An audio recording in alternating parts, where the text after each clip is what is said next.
नमस्कार दोस्तों मित्रों, आज हम जो बात करने वाले मीन राशि की करेंगे। राशियों में लास्ट राशि मीन राशि,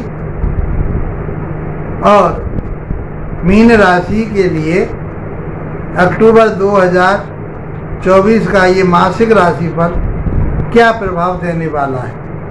आपका स्वास्थ्य कैसा रहेगा, शिक्षा कैसी रहेगी, लव रिलेशन कैसे रहेंगे, आपका दाम्पत्य जीवन कैसा रहेगा, आपका व्यापार कैसा चलेगा, भाग्य कितना साथ देगा, कैरियर में कितना आपके में बदलाव होगा, आप धन कितना कमा पाएंगे, ये सब चीज़ें बहुत आसान तरीके से हम समझेंगे। मित्रों, आप मेरे वीडियो को इस समय लाइक शेयर सब्सक्राइब कर रहे हैं। आपका प्यार जो मुझे मिल रहा है, मैं उसके लिए आपका आभार व्यक्त करता हूँ।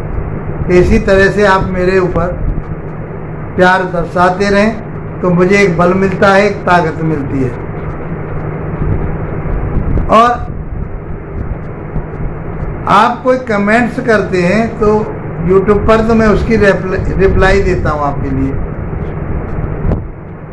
फेसबुक पर आप कोई प्रश्न पूछते हैं तो फेसबुक पर मैं जवाब नहीं दे पाता, मैं बार बार इस बात को आपसे कहता हूँ। तो फेसबुक पर आप वहाँ पर नहीं मेरे से बात करें, ना मैं वहाँ आपको जवाब दे पाऊँगा। अब जवाब देने के लिए आपका व्हाट्सएप मेरा जो है प्लेटफार्म है, उस पर आराम से बात करिए। आप YouTube पर बात करिए मेरे से, YouTube पर कमेंट्स करेंगे तो रिप्लाई वहाँ भी मैं देता हूँ, लेकिन जो पूर्ण जानकारी में जो दे पाता हूँ आपको व्हाट्सएप के माध्यम से ही देता हूँ। आपका आभार कि आप मुझे इतना प्यार दे रहे हैं, उसके लिए धन्यवाद। मीन राशि वाले जातकों के लिए ग्रह गोचर कैसा रहेगा, कैसा आपका स्वास्थ्य रहेगा, कैसे शिक्षा ज्ञान विवेक रहेगा, लव रिलेशन कैसे रहेंगे, दाम्पत्य जीवन आपका कैसा रहेगा, व्यापार कितना कैसा चलेगा, भाग्य कितना साथ देगा, कैरियर में क्या बदलाव होगा, ये बहुत आसान तरीके से समझते हैं। मित्रों, लास्ट तक वीडियो में बने रहिए, इसके उपाय भी आपको अवश्य बताऊंगा। ग्रह स्थिति बताते हैं, ग्रह स्थिति कैसी है आपके लिए। अब ये मान के चलिए, यदि आपके 12 नंबर पर चंद्रमा पत्रिका के किसी भी भाव में बैठ करके 12 नंबर में चंद्रमा बैठा है तो आपकी मीन राशि है। या आपके लगन भाव में पहले भाव में 12 अंक लिखा हुआ है तो आप समझिए आपकी मीन लगन की पत्रिका है। तो आप पहले तो इसको देखिए आप राशि के हिसाब से, जिन जातकों की मीन राशि है उनके हिसाब से, क्योंकि ये चंद्र राशि पर आधारित कार्यक्रम होता है। जो गोचर होता है वो चंद्र राशि पर होता है। 30% रिजल्ट जो देता है गोचर देता है, 70% जो आपकी जन्म पत्रिका में ग्रहों की स्थिति होती है वो देते हैं। अब एक महीने में जो ग्रह आपके लिए बहुत नेगेटिव वाला है तो बहुत उथल पुथल मचा देगा, और जो अच्छा है आपके उसमें गोचर में तो वो आपके लिए जमीन से आसमान पे पहुंचा देगा। इसलिए गोचर को समझना बहुत जरूरी होता है। लास्ट तक देखिए मित्रों, मैं आपके लिए सारी चीज़ें बताऊंगा बहुत आसानी से। तो आप पहले समझते हैं हम आपके ग्रह नक्षत्र के आपके राशि में कहाँ कहाँ बैठे हुए, पत्रिका में कहाँ कहाँ बैठे हुए। तो आपके राशि पर ही इस समय राहु विराजमान है, तीसरे घर में गुरु विराजमान है, चौथे घर में मंगल विराजमान है, सातवें घर में बुध सूर्य और केतु विराजमान है, अष्टम भाव में शुक्र बैठे हुए हैं, और 12वें भाव में शनि देव रेट्रोगेट होकर के चल रहे हैं। ये स्थिति है आपके राशि के मुताबिक। तो पहले हम आपके स्वास्थ्य की बात करें, कैसा स्वास्थ्य रहेगा। तो वहां बैठे हुए हैं कौन, राहुदेव बैठे हुए हैं। राहुदेव बैठे हुए हैं, सूर्य की दृष्टि जा रही है, बुध की दृष्टि जा रही है, केतु की दृष्टि जा रही है। तो आपका जो आत्मबल है वो बहुत बढ़िया रहेगा। आप निरंकुश रहेंगे, आपको राहु भ्रमित करेगा, और भ्रमित सही नहीं होता, जबकि मीन राशि में आपके अकॉर्डिंग काम करेंगे वो।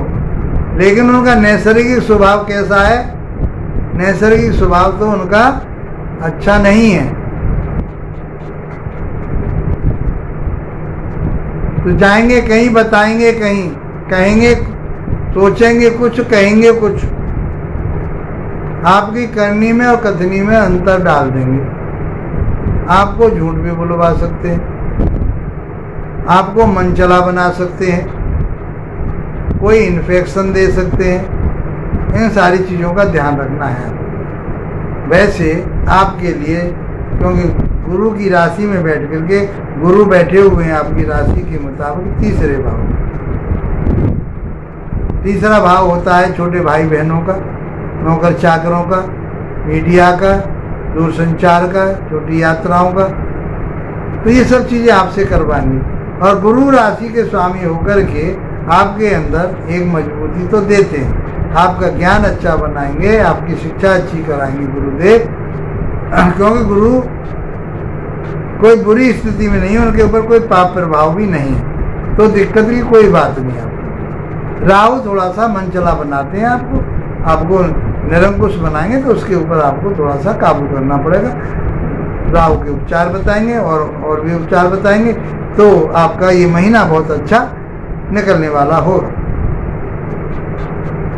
तो इम्यूनिटी सिस्टम बढ़िया रहेगा, कोई दिक्कत नहीं। आप मजबूत बने रहेंगे, ज्ञान विवेक से बात करें, मान सम्मान प्रतिष्ठा बढ़ेगी। लालछन कोई लगने की संभावना हो सकती है, आपका अपमान होने की संभावना बन सकती है, उसका आपको ध्यान रखना। जो मान सम्मान प्रतिष्ठा आपको मिली हुई है उसको बरकरार रखना है। मित्रों, आइए बात करते हैं आपके शिक्षा की, ज्ञान की, विवेक की, लव रिलेशन की। तो वहाँ पर कर्क राशि बनती है और कर्क राशि के स्वामी चंद्रमा होते हैं। चंद्रमा की स्थिति बढ़िया है, तो आपको इमोशनली बनाएंगे, आप इमोशनल बात करेंगे, आप किसी को अपनी बातों से प्रभावित करके अपनी तरफ मोह लेंगे। परिश्रम मेहनत आपको करनी पड़ेगी। शिक्षा आपको बहुत अच्छी मिलेगी, ज्ञान आपका अच्छा रहेगा,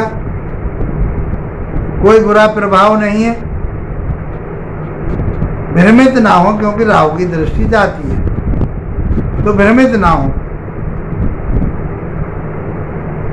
संतान आपका साथ देगी, शिक्षा आपकी बहुत अच्छी रहेगी, टेक्निकल शिक्षा होगी, इलेक्ट्रॉनिक वाली शिक्षा होगी आपकी, वो आपकी अच्छी रहेगी।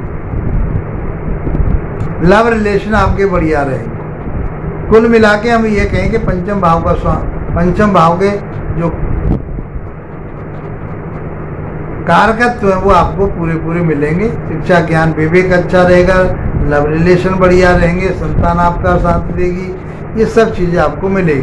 दाम्पत्य जीवन की बात करते हैं मित्रों, तो मीन राशि वाले जातकों के लिए दाम्पत्य जीवन में सूर्यदेव बैठे हुए, बुधदेव बैठे हुए, केतुदेव बैठे हुए। तो सूर्यदेव तो यहाँ से 17 अक्टूबर को कहाँ चले जाएंगे? अष्टम भाव में चले जाएंगे। और बुधदेव यहीं रहेंगे, केतु यहीं रहेंगे। तो आपको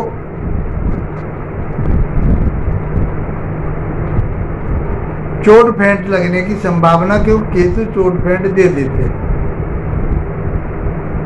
तो आपको गाड़ी वाहन जो भी आप चलाते हैं उसको बहुत सोच समझ करके चलाएं। और कोई टेक्निकल काम आप सीख रहे हैं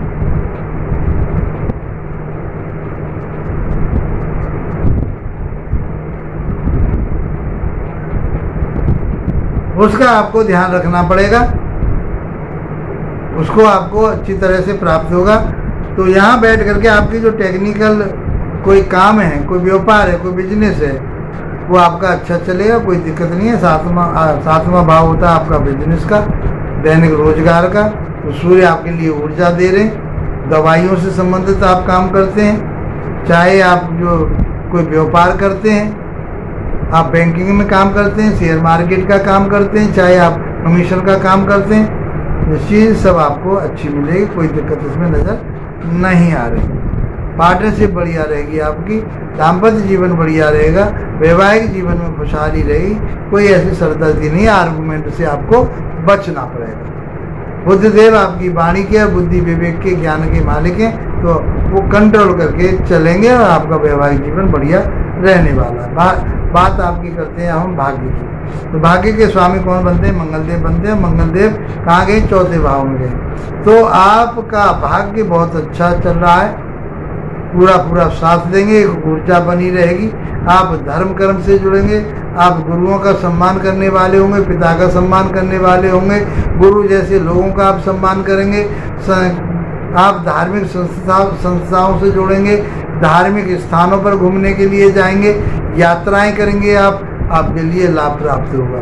आप कोई बिल्डिंग मटेरियल के बारे में सोचेंगे या कंस्ट्रक्शन के बारे में सोचेंगे, आप उसका काम करेंगे, ऐसा आपकी भावना में बार बार ऐसी आएगी, मैं इस काम को कर लूँ, इस काम को, और उस काम को करते हैं तो आपको लाभ प्राप्त होगा, कोई दिक्कत नहीं, भाग्य आपका साथ दे रहा है।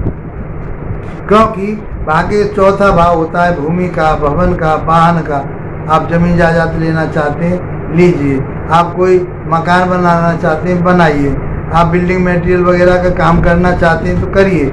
आपके लिए सब चीज़ें, वाहन लेना चाह रहे हैं, भवन बनाना चाह रहे हैं, जमीन जायदाद लेना चाह रहे हैं, माता के स्वास्थ्य का आपको थोड़ा सा ध्यान रखना पड़ेगा। बाकी आपके चौथे भाव में मंगल बैठ करके चौथे भाव की पूर्ति कर रहे हैं, उसको बढ़ा रहे हैं, तो किसी तरह की कोई परेशानी नहीं है।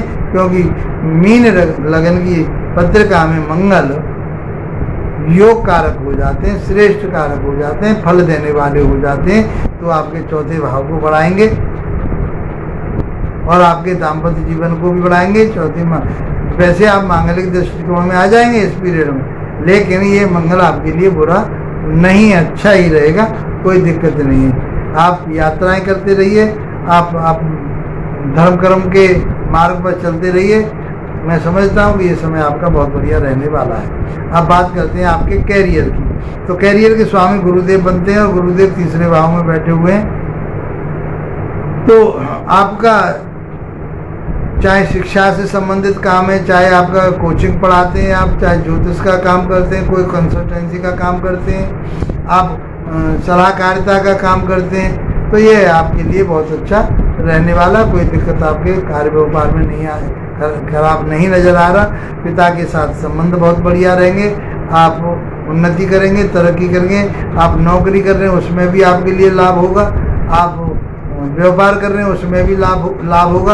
अपना कोई काम कर रहे हैं, जैसे मैंने आपको बताया कोचिंग करना है, ज्योतिष का काम करना है, ये सब बहुत आपके अच्छे चलेंगे, इससे आपको लाभ भी मिलेगा। तो सब प्रकार से देखा जाए मीन राशि वाले जातकों के लिए ये महीना, चाहे स्वास्थ्य की तरफ से देख लीजिए आप, चाहे भूमि भवन वाहन की तरफ से देख लीजिए आप, और चाहे आप बुद्धि विवेक ज्ञान की तरफ से, शिक्षा की तरफ, संतान की तरफ से देख लीजिए, पार्टनरशिप आपका साथ दे रही है, भाग्य साथ दे रहा है। मित्रों कैरियर आपका बहुत अच्छा बढ़ रहा है, आपको आगे देने वाला है, तो ये महीना आपके लिए बल्ले बल्ले करने वाला है। क्या करें और क्या ना करें, तो मित्रों इस पीरियड में आप भगवान विष्णु जी की आराधना कीजिए।